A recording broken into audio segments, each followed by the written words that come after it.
A question on my mind lately has been, what is the difference between ambition and commitment? Because at first glance, they can look exactly the same. Two people can be working equally hard.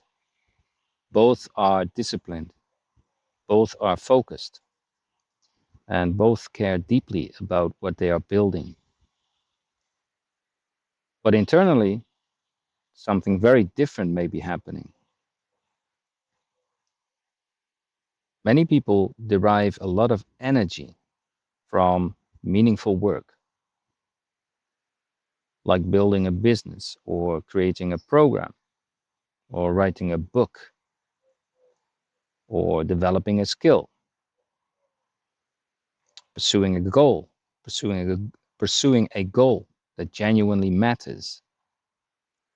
There's nothing wrong with that, obviously. Meaningful work can provide direction and purpose and a sense of contribution. The problem is not caring. The problem is what we expect the outcome to do for us. Often there is a belief running in the background. If this succeeds, I will finally feel fulfilled. If people appreciate this, I will feel validated. If this grows, I will become someone. If this works out, then I can relax. Now, most of us would never say it so directly, but when we look carefully, we often discover that our peace of mind has become tied to something that has not happened yet. And that creates pressure because outcomes are always uncertain. You can do everything right and still fail. You can produce great work and nobody notices. You can invest years into something and not get the result that you hoped for. When your well being depends on success, every setback feels personal. Every criticism feels threatening, and every obstacle feels heavier than it really is. Now, this is ambition in its unhealthy form. It's not like ambition as dedication or hard work, but it's ambition as psychological dependence on the outcome. Now, commitment is different. Commitment says, this work matters to me. I will give it my best effort. I will learn. I will improve. I will keep showing up. But my peace of mind does not depend on the result. The work is worth doing regardless of what happens. You still care deeply, of course. You still work hard. You still, do your utmost. But you're no longer asking the work to complete you.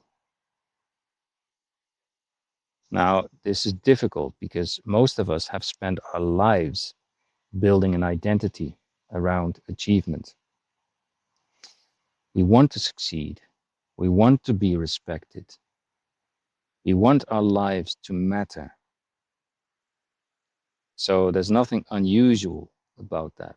It's how we roll, like, as human beings. But it's worth asking a simple question. Can I work on this with full dedication and remain inwardly unaffected if it fails completely? Nobody buys it. Nobody responds. People criticize it, perhaps, or it never becomes successful. Can you remain fundamentally okay when that happens? Not indifferent, not pretending not to care, but genuinely okay. Because if my peace disappears, when the outcome disappears, then part of my well being was invested in the result all along. And interestingly, commitment often produces better results than attachment. When your identity is no longer on the line, so to speak, you become more willing to experiment, learn, receive feedback, and it's easier to recover from setbacks. The work becomes lighter, and lighter minds often perform better than burdened minds. So the real issue is not the work, the issue is becoming intoxicated by progress and by praise, recognition, future fantasies, or the idea of becoming somebody. That is when work starts to feel emotionally heavy. Every success becomes addictive. Every setback becomes painful. Every obstacle becomes a threat to who you think you are. But there is another way. You can create with care and work with discipline, pursue excellence, help others,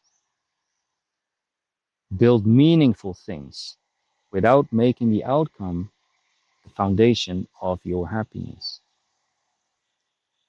You still care, you still work hard, you still give your best, but your peace no longer depends on whether the world rewards your efforts.